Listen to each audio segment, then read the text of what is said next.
Malam itu, tanah kusir tidak hanya menyimpan gelapnya langit Jakarta, tetapi juga sebuah ketenangan yang jarang hadir di tengah hiruk-pikuk kota yang tak pernah benar-benar tidur. Udara malam terasa lembab, angin berhembus membawa aroma tanah basah, sementara dari kejauhan gema adzan Isya menggema, memanggil hati-hati yang resah untuk mendekat pada rumah Allah. Lampu jalan redup, memantulkan cahaya temaram di aspal yang masih basah oleh hujan sore tadi, seolah memberi tanda bahwa malam ini bukan sekadar malam biasa, melainkan malam di mana jiwa-jiwa akan digiring pada sebuah pertemuan yang tak terlupakan.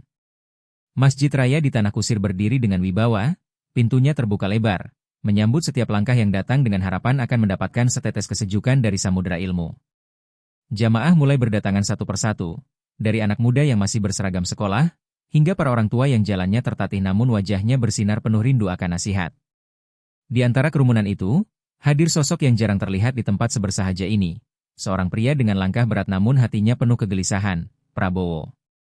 Ia datang bukan dengan rombongan besar, bukan dengan sorotan kamera, melainkan dengan kesunyian yang menuntunnya menuju sajadah, seolah ingin menghilangkan sekat antara dirinya sebagai kepala negara dan dirinya sebagai seorang hamba Allah yang lemah. Wajahnya menunduk, tatapannya kosong menembus lantai masjid, dan napasnya terasa berat seperti membawa beban bangsa di atas bahunya, tapi malam itu ia datang untuk mencari satu hal yang lebih besar dari segalanya, ketenangan iman.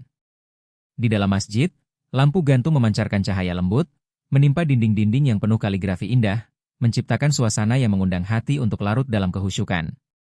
Jamaah duduk berjejer rapi, merapatkan saf, menunggu sosok yang mereka rindukan setiap pekannya, Ustadz Adi Hidayat. Tidak ada hiruk-pikuk, hanya bisikan doa yang mengalir lirih di antara barisan, seperti irama yang menenangkan jiwa. Saat suara qari melantunkan ayat-ayat suci, hati-hati pun berguncang, seolah setiap kalimat turun langsung menimpa dada mereka, memberi pesan bahwa hidup ini hanyalah sebentar dan semua akan kembali kepadanya. Prabowo pun menutup mata sejenak, merasakan setiap huruf Al-Quran menyusup masuk ke dalam hatinya yang penat. Ketika Ustadz Adi Hidayat akhirnya naik ke mimbar, suasana seketika hening. Suaranya tenang, namun mengandung kekuatan yang membuat setiap telinga terikat dan setiap mata tertuju padanya. Dengan senyum tipis dan tatapan penuh kasih, beliau membuka ceramah dengan basmalah, lalu mengingatkan jamaah bahwa malam ini adalah karunia yang Allah hadiahkan untuk mereka, karena tidak semua diberi kesempatan berkumpul dalam majelis ilmu. Kata-katanya meluncur bagai air yang jernih, membasuh hati yang gersang. Jamaah terpesona, dan bahkan Prabowo yang biasanya terbiasa dengan pidato formal dan penuh protokol, merasakan sesuatu yang berbeda, sebuah kehangatan yang bukan dibuat-buat, sebuah suara yang menembus lapisan kehormatan duniawi dan langsung mengetuk pintu hati. Malam itu, bab pertama dari sebuah perjalanan dimulai. Sebuah perjalanan di mana masjid sederhana menjadi panggung keheningan, seorang ustadz menjadi pembawa cahaya, dan seorang presiden menjadi murid yang rendah hati. Tanah Kusir menjadi saksi, bahwa di balik kekuasaan, di balik gelar, dan di balik segala hiruk-pikuk politik, ada seorang manusia yang datang untuk mencari makna, untuk meneguk setetes nasihat yang mungkin bisa menjadi pelita dalam gelapnya jalan yang ia tapaki. Dan tanpa disadari, malam itu bukan hanya menjadi kisah untuk Prabowo, tapi juga bagi seluruh jamaah yang hadir, bahwa setiap hati punya hak untuk kembali menemukan cahaya istiqomah. Suasana masjid yang tadi riuh dengan langkah jamaah kini berangsur hening, hanya tersisa bisikan doa dan tarikan napas yang teratur. Semua mata tertuju pada mimbar ketika Ustadz Adi Hidayat berdiri dengan wibawa yang sederhana, namun memancarkan keteduhan luar biasa. Beliau membuka dengan salam panjang yang menyapu seluruh ruang, membuat hati yang gelisah seketika terasa damai. Dengan suara lembut tapi penuh keyakinan, beliau mengingatkan, setiap detik kita di majelis ilmu adalah rahmat, setiap kalimat yang kita dengar adalah cahaya. Jamaah mengangguk, merasakan kehangatan yang menetes dari kata-kata itu. Ustadz Adi melanjutkan dengan ayat yang menjadi fondasi kajian malam itu, tentang manusia sebagai khalifah di muka bumi. Ayat itu ia bacakan dengan tartil, lalu diterjemahkan dengan bahasa yang begitu sederhana hingga anak kecil pun bisa memahaminya. Allah menciptakan kita bukan tanpa tujuan, katanya, setiap orang punya peran, dan setiap peran akan ditanyakan kembali kelak di hadapannya. Jamaah terdiam, meresapi, bahkan beberapa mata mulai berkaca-kaca mendengar penegasan itu. Di sudut belakang, Prabowo menundukkan kepala, merasakan setiap kata menyusup lebih dalam kerelung hatinya. Kajian semakin mengalir, tidak seperti ceramah panjang yang penuh teori, melainkan bagai percakapan hangat yang langsung menyentuh. Ustadz Adi menggambarkan kehidupan sebagai sebuah perjalanan panjang, penuh persimpangan, di mana istiqomah adalah kompas yang tak boleh dilepaskan. Hidup ini ibarat menyeberangi lautan, ujarnya, tanpa arah yang benar, kita bisa karam di tengah gelombang. Jamaah bergidik, membayangkan betapa mudahnya seseorang terjerumus bila lupa arah. Dan di barisan paling belakang, hati seorang presiden semakin bergetar oleh kebenaran yang terucap. Saat itu, masjid bukan lagi sekadar bangunan megah, tapi berubah menjadi ruang penyembuh luka batin yang paling dalam. Jamaah saling merapatkan saf, seolah ingin berbagi ketenangan satu sama lain. Ustadz Adi melantunkan doa pendek di tengah ceramah, memohon agar Allah melembutkan hati semua yang hadir. Suasana jadi syahdu, bahkan suara kendaraan dari jalan raya di luar terasa lenyap. Dalam hening itu, setiap orang merasa seakan-akan Allah sedang menatap mereka satu persatu. Prabowo menarik napas panjang, menyadari bahwa malam ini bukan kebetulan belaka. Ia tidak lagi merasa sebagai seorang presiden, melainkan sebagai seorang hamba yang sedang diuji, mencari jawaban dari segala kegelisahan yang menumpuk. Kata-kata Ustadz Adi bagai obor kecil yang mulai menyalakan cahaya di lorong gelap yang ia lewati. Ia sadar, perjalanan kepemimpinannya bukan hanya soal strategi, tapi juga soal menjaga hati tetap lurus. Dan malam itu, ia merasakan sesuatu yang jarang ia rasakan. Ketenangan yang tulus, lahir dari sebuah pengajian sederhana di tanah kusir. Suara Ustadz Adi semakin dalam ketika ia mulai membicarakan tentang amanah, sebuah kata sederhana yang menyimpan beban sebesar langit dan bumi. Beliau mengutip ayat Allah bahwa amanah pernah ditawarkan pada gunung-gunung, namun mereka menolak karena takut tidak mampu memikulnya. Tetapi manusia menerimanya, ucap beliau dengan nada yang bergetar, dan di sanalah letak ujian terbesar kita. Jamaah terdiam, merasakan betapa hidup ini sejatinya adalah janji yang harus ditepati. Dan di antara mereka, ada seorang presiden yang seketika merasa kalimat itu menimpa langsung di pundaknya. Ustadz Adi melanjutkan dengan penjelasan bahwa amanah bukan hanya soal jabatan atau kekuasaan, melainkan setiap hal kecil yang Allah titipkan. Seorang ayah wajib menjaga keluarganya, seorang ibu wajib mendidik anaknya, seorang guru wajib menanamkan ilmu dengan ikhlas, katanya. Setiap contoh yang disebutkan terasa membumi, seakan menegur tiap jamaah sesuai perannya masing-masing. Tidak ada yang bisa bersembunyi dari panggilan tanggung jawab itu. Dan Prabowo pun tahu, amanah seorang kepala negara bukanlah sesuatu yang bisa dipandang ringan. Hening merayap di ruangan, hanya terdengar isakan kecil dari jamaah yang merasa tersentuh. Ustadz Adi kemudian menambahkan, amanah itu kelak akan menjadi saksi, apakah kita menjaganya dengan jujur atau mengkhianatinya. Kata-kata itu terasa tajam, tapi penuh kasih sayang. Seperti pisau yang mengiris namun sekaligus menyembuhkan luka. Banyak yang menunduk, malu pada diri sendiri, menyadari betapa seringnya amanah kecil mereka terabaikan. Prabowo pun menutup matanya, mengingat janji-janji yang pernah ia ucapkan pada rakyatnya, janji yang masih menunggu untuk ditepati. Dengan nada penuh penekanan, Ustadz Adi berkata, seorang pemimpin akan ditanya bukan hanya tentang keputusannya, tapi juga tentang hati rakyat yang dipimpin. Jamaah terdiam, membayangkan beratnya pertanyaan itu kelak di hadapan Allah. Prabowo merasakan tubuhnya kaku, seolah setiap kalimat adalah cermin yang memantulkan seluruh kebijakannya. Ia sadar, gelar dan kekuasaan tidak akan ada artinya bila amanah itu dikhianati. Dan malam itu, kata-kata tentang amanah menggema di hatinya lebih keras daripada sorak dukungan yang biasa ia dengar di panggung politik. Kajian terus mengalir, dan suasana masjid makin terasa berat tapi penuh hikmah. Jamaah tidak sekadar mendengar, mereka merasakan seolah setiap kalimat adalah panggilan pribadi. Ada yang menangis, ada yang menggenggam sajadahnya erat, ada pula yang menunduk dalam-dalam.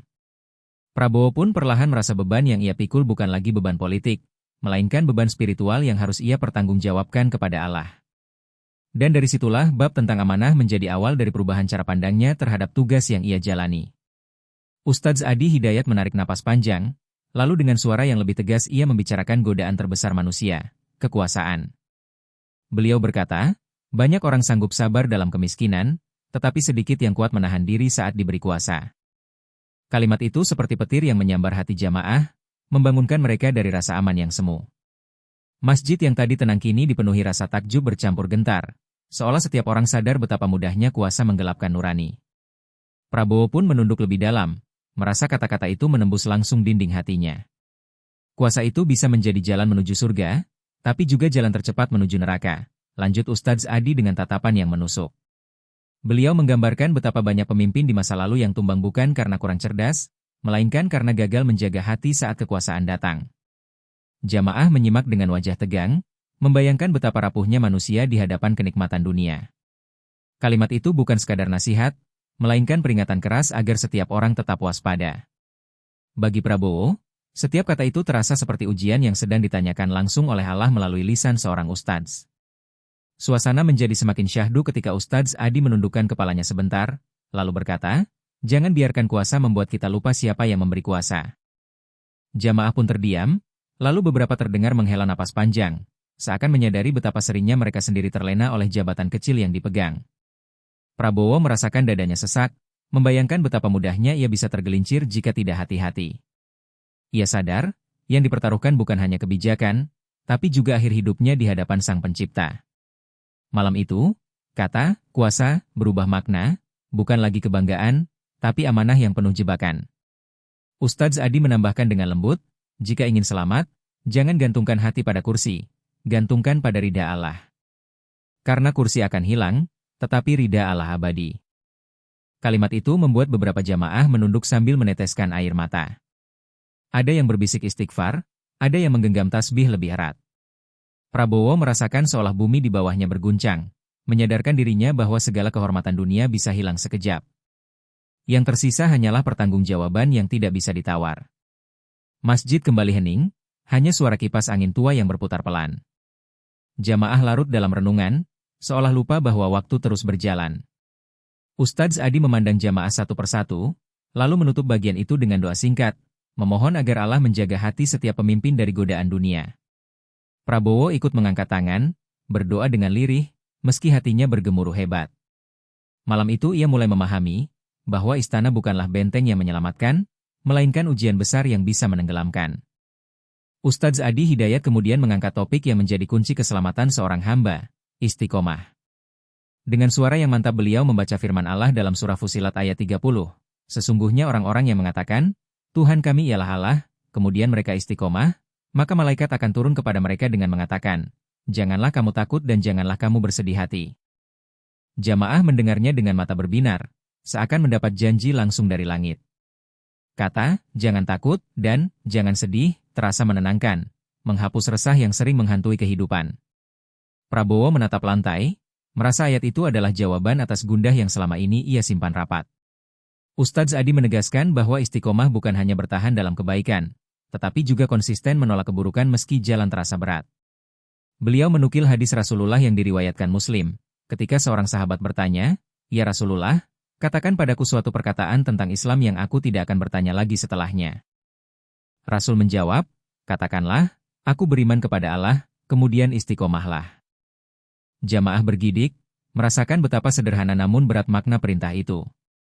Prabowo terdiam, menyadari betapa istiqomah adalah kunci yang selama ini sering ia lupakan dalam hiruk-pikuk kekuasaan. Di matanya, istiqomah kini terlihat seperti benteng terakhir yang melindungi seorang pemimpin dari tergelincir. Suasana masjid berubah menjadi lautan ketenangan, walau isi ceramah semakin dalam dan menohok. Ustadz Adi melukiskan hidup bagaikan jalan panjang yang penuh batu tajam, di mana hanya orang yang istiqomah yang sanggup berjalan sampai ujung. Tanpa istiqomah, amal akan runtuh di tengah jalan, katanya sambil menatap jamaah. Banyak yang meneteskan air mata, merasa betapa rapuhnya mereka selama ini dalam menjaga niat dan konsistensi. Dan Prabowo pun merasa tertampar, menyadari bahwa setiap keputusan politiknya hanya berarti jika dilandasi keteguhan iman yang istiqomah. Kemudian Ustadz Adi mengingatkan, istiqomah itu bukan berarti tidak pernah jatuh, tapi ketika jatuh kita bangkit lagi menuju Allah. Ia mengutip firman Allah dalam surah At-Taubah ayat 119, "Wahai orang-orang yang beriman, bertakwalah kepada Allah, dan hendaklah kamu bersama orang-orang yang benar." Kalimat itu membuat jamaah semakin larut dalam renungan, bahwa istiqomah hanya mungkin diraih jika dikelilingi oleh lingkungan yang benar. Prabowo menghela napas, menyadari betapa pentingnya ia menjaga lingkaran terdekatnya agar tetap menuntun ke jalan lurus. Sebab ia tahu, seorang pemimpin tak bisa istiqomah sendirian tanpa sahabat-sahabat yang menguatkan. Malam itu, kajian bukan lagi sekadar nasihat biasa, tapi terasa seperti cahaya yang menuntun setiap hati yang hadir.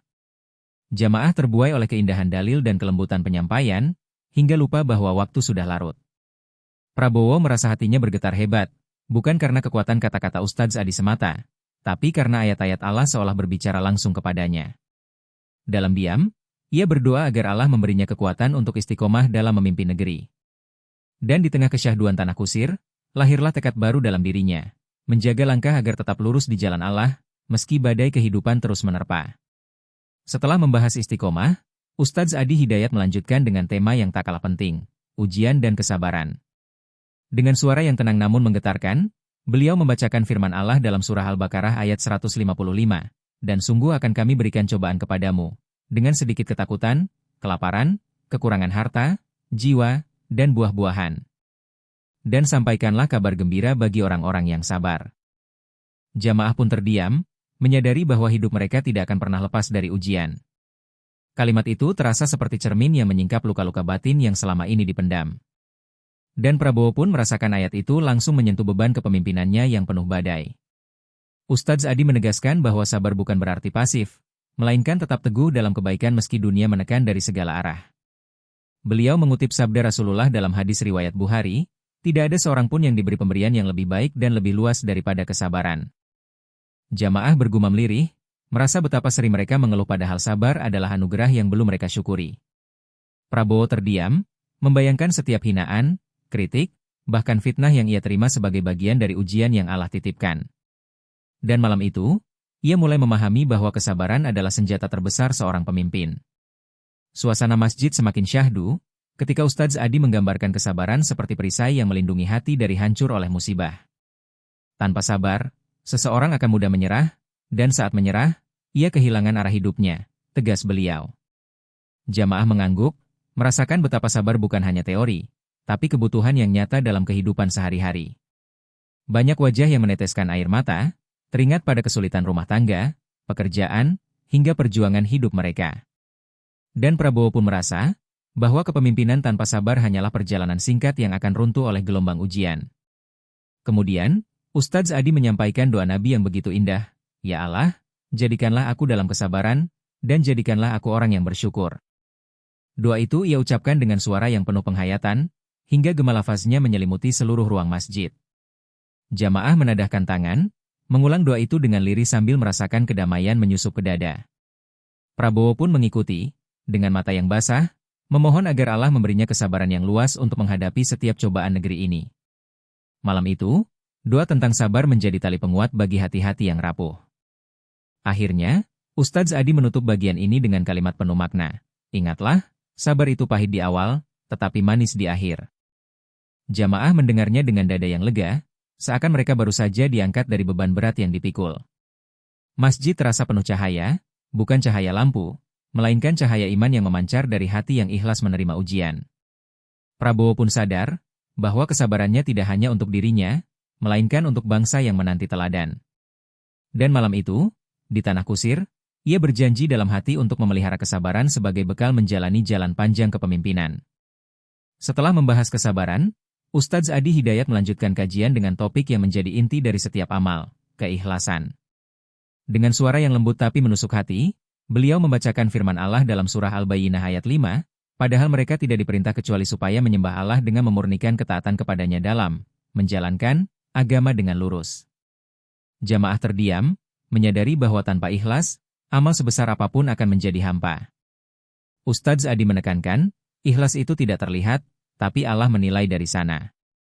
Kata-kata itu membuat banyak orang menunduk malu, termasuk Prabowo yang merasa dihantam dengan makna dalam kalimat itu. Beliau kemudian melanjutkan dengan hadis Rasulullah yang diriwayatkan Bukhari dan Muslim, sesungguhnya amal itu tergantung pada niat, dan setiap orang akan mendapatkan sesuai dengan apa yang ia niatkan. Jamaah mendengar dengan penuh perhatian, seakan hadis itu baru pertama kali sampai di telinga mereka. Ustadz Adi menjelaskan, seorang pemimpin yang niatnya karena Allah, maka lelahnya menjadi ibadah, tapi bila niatnya dunia, maka semua akan berakhir sia-sia. Hati para jamaah bergetar mendengarnya, sadar bahwa niat seringkali goyah oleh keinginan dunia. Prabowo menutup mata, memohon dalam hati agar setiap langkahnya di kursi kekuasaan diluruskan hanya karena Allah. Suasana masjid semakin hening ketika Ustadz Adi menggambarkan betapa bahayanya ria dan ambisi pribadi. Hati-hati, ujarnya, setan tidak menggoda hanya dengan maksiat, tapi juga bisa masuk lewat amal yang tampak baik. Jamaah menghela napas panjang, merasa betapa tipisnya batas antara ibadah yang tulus dan amal yang tercemar oleh ria. Prabowo pun merasa tersentuh, menyadari betapa mudahnya seorang pemimpin tergoda untuk mencari pujian, bukan keridhaan Allah. Malam itu, ia benar-benar merasa sedang diajari untuk menata ulang niat dalam memimpin bangsa. Kemudian Ustadz Adi memberikan perumpamaan sederhana, ikhlas itu seperti akar pada pohon. Ia tidak terlihat, tapi dari situlah pohon bisa tegak dan berbuah. Jamaah tersenyum haru, merasakan keindahan gambaran itu. Mereka sadar, keikhlasanlah yang membuat setiap amal bertahan meski badai ujian datang. Prabowo menghela napas dalam, membayangkan kepemimpinannya seperti pohon besar yang hanya bisa hidup bila akarnya tertancap pada niat yang ikhlas. Tanpa itu, semua pencapaian akan roboh seiring waktu. Ustadz Adi menutup bagian ini dengan doa yang membuat jamaah meneteskan air mata. Ya Allah, bersihkanlah hati kami dari ria, dari ujub, dari niat selain Engkau. Semua jamaah menadahkan tangan, memohon dengan penuh kerendahan hati. Prabowo pun mengangkat kedua tangannya, lebih dalam dari biasanya, seakan ia benar-benar menyerahkan dirinya pada sang pemilik kuasa. Malam itu, ia menemukan bahwa keikhlasan adalah kunci sejati dari kepemimpinan, lebih besar dari strategi, lebih kuat dari pasukan, dan lebih indah dari pujian manusia. Dan dari tanah kusir, sebuah tekad lahir, memimpin dengan hati yang tulus hanya untuk Allah. Setelah menyampaikan tentang keikhlasan, Ustadz Adi Hidayat mengangkat kedua tangannya, mengajak jamaah untuk bersama-sama berdoa bagi negeri ini. Dengan suara bergetar, beliau membacakan firman Allah dalam surah Al-A'raf ayat 56, sesungguhnya rahmat Allah amat dekat kepada orang-orang yang berbuat baik. Jamaah pun serentak menundukkan kepala, merasakan betapa doa itu adalah ikatan antara langit dan bumi. Prabowo, yang duduk di saf belakang, turut mengangkat tangan dengan penuh harap. Malam itu, Masjid Tanah Kusir menjadi saksi tangisan doa yang bergema dari hati yang paling dalam. Ustadz Adi menekankan bahwa sebuah negeri akan kokoh bukan hanya dengan ekonomi dan politik, tetapi dengan doa-doa tulus dari rakyat dan pemimpinnya. Ia mengutip hadis Rasulullah yang diriwayatkan Tirmidzi, doa adalah senjata orang beriman, tiang agama, dan cahaya langit serta bumi. Jamaah mengangguk penuh keyakinan, menyadari bahwa doa bukanlah pelengkap, melainkan pondasi. Prabowo meneteskan air mata, sadar bahwa doa adalah kekuatan yang sering ia lupakan dalam hiruk-pikuk kepemimpinan. Ia berbisik lirih, memohon agar Allah menjaga bangsa ini dari perpecahan dan kezaliman.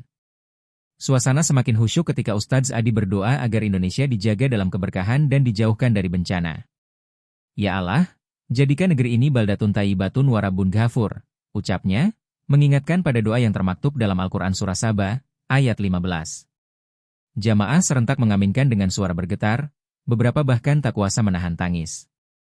Dalam suasana itu, rasa persaudaraan begitu kental, seakan semua jamaah menyatu dalam satu hati. Dan Prabowo pun merasakan kehangatan itu, sebuah persatuan yang jauh lebih tulus daripada sorak-sorai politik. Ustadz Adi menambahkan, doa seorang pemimpin bisa menjadi pelindung bagi seluruh rakyatnya, sebagaimana doa Nabi untuk umatnya. Beliau lalu menukil doa Nabi yang diriwayatkan oleh Muslim, Ya Allah, perbaikilah urusan umatku. Jamaah terdiam, merenungi betapa doa seorang pemimpin bukan hanya untuk dirinya, tetapi juga menjadi benteng bagi rakyat yang dipimpin. Prabowo merasakan tanggung jawab itu, seakan Allah menitipkan jutaan jiwa dalam doanya malam itu. Ia menunduk lebih dalam, berjanji dalam hati untuk tak pernah lagi melupakan kekuatan doa. Malam itu, masjid bukan hanya tempat ibadah, tetapi menjadi ruang penyatuan hati untuk negeri tercinta. Jamaah pulang dengan wajah teduh, membawa keyakinan baru bahwa doa mereka telah naik ke langit. Prabowo berjalan keluar dengan langkah pelan, merasakan kelegaan yang tak pernah ia rasakan sebelumnya. Ia sadar, kepemimpinan tanpa doa hanyalah bangunan rapuh tanpa pondasi. Dan dari tanah kusir malam itu, lahirlah satu tekad, menjaga negeri ini bukan hanya dengan kebijakan, tapi juga dengan doa yang ikhlas setiap waktu. Setelah doa panjang dipanjatkan, suasana masjid masih larut dalam keheningan yang khusyuk. Ustadz Adi Hidayat menatap jamaah dengan mata yang teduh, lalu berkata dengan suara pelan namun penuh makna, "Ingatlah, hidup ini hanya sekali, dan kita tidak tahu kapan Allah akan memanggil." Beliau kemudian membacakan firman Allah dalam surah Al-Mulk ayat 2, yang menciptakan mati dan hidup, untuk menguji kamu, siapa di antara kamu yang lebih baik amalnya. Jamaah terdiam, menyadari betapa waktu yang tersisa adalah kesempatan yang tak boleh disia-siakan. Prabowo pun merasa tersentuh, seakan ayat itu mengingatkan bahwa kekuasaan hanyalah sementara. Ustadz Adi melanjutkan dengan nasihat bahwa setiap pemimpin akan dimintai pertanggungjawaban, bukan di hadapan rakyat, tapi di hadapan Allah. Beliau mengutip hadis Rasulullah yang diriwayatkan Bukhari dan Muslim, setiap kamu adalah pemimpin, dan setiap pemimpin akan dimintai pertanggungjawaban atas yang dipimpinnya. Jamaah mendengar dengan wajah yang serius, memahami betapa berat amanah yang melekat pada setiap diri.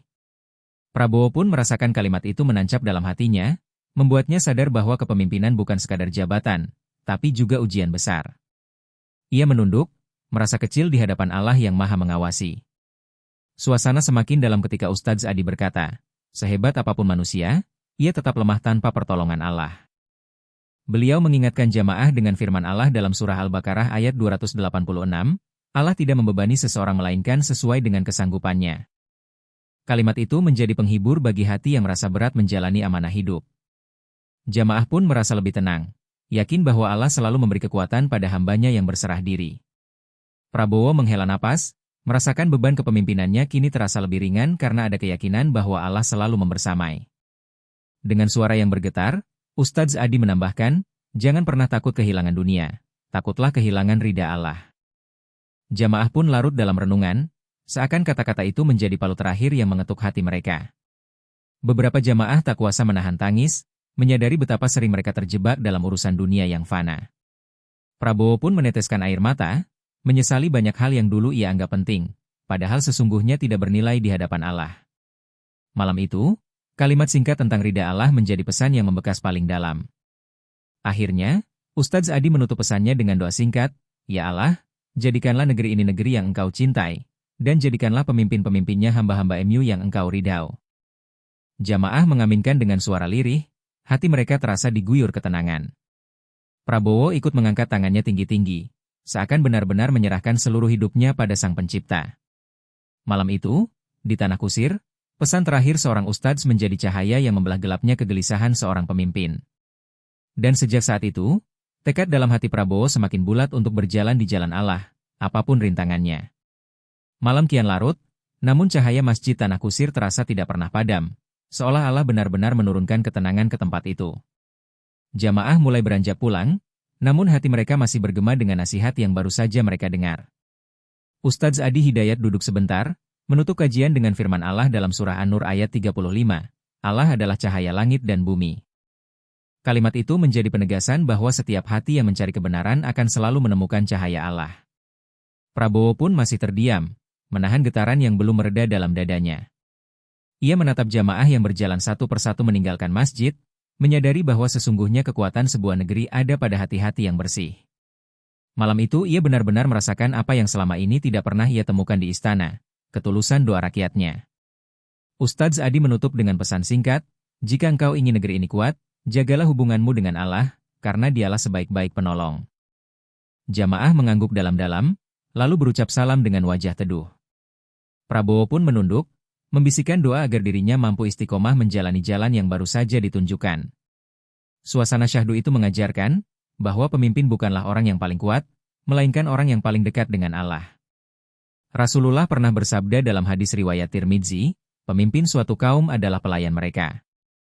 Kalimat itu kembali terngiang di telinga Prabowo, menegaskan bahwa kepemimpinan sejati adalah melayani, bukan dilayani. Ia sadar, tugasnya adalah mengangkat beban rakyat, bukan menambah berat penderitaan mereka. Dan malam itu, Tanah Kusir menjadi titik balik dalam perjalanannya sebagai seorang hamba sekaligus pemimpin. Ustadz Adi berdiri, memberi salam perpisahan kepada jamaah dengan wajah penuh kedamaian. Beliau mengingatkan dengan firman Allah dalam surah Ali Imran ayat 200, Wahai orang-orang yang beriman, bersabarlah, kuatkanlah kesabaranmu, tetaplah bersiap siaga, dan bertakwalah kepada Allah agar kamu beruntung. Ayat itu menjadi penutup yang sempurna, mengikat semua pelajaran yang telah disampaikan sepanjang malam. Jamaah mengaminkan dengan suara lirih, membawa pulang cahaya iman dalam hati mereka. Prabowo meneteskan air mata, merasa dirinya baru saja mendapatkan bekal yang akan mengubah seluruh langkah hidupnya. Dan di penghujung malam, narasi itu berakhir dengan sebuah pesan yang juga ditujukan bagi kita semua. Istiqomah, sabar, ikhlas, dan doa adalah kunci bagi seorang hamba maupun pemimpin. Karena pada akhirnya, negeri ini akan kuat jika setiap hati bersatu dalam ketaatan kepada Allah. Maka marilah kita mengambil hikmah dari kisah malam di Tanah Kusir ini, dan berdoa agar Allah menjaga kita semua. Jangan lupa untuk terus mengikuti kisah-kisah penuh hikmah di channel ini, agar kita sama-sama bisa mengambil cahaya dari setiap cerita.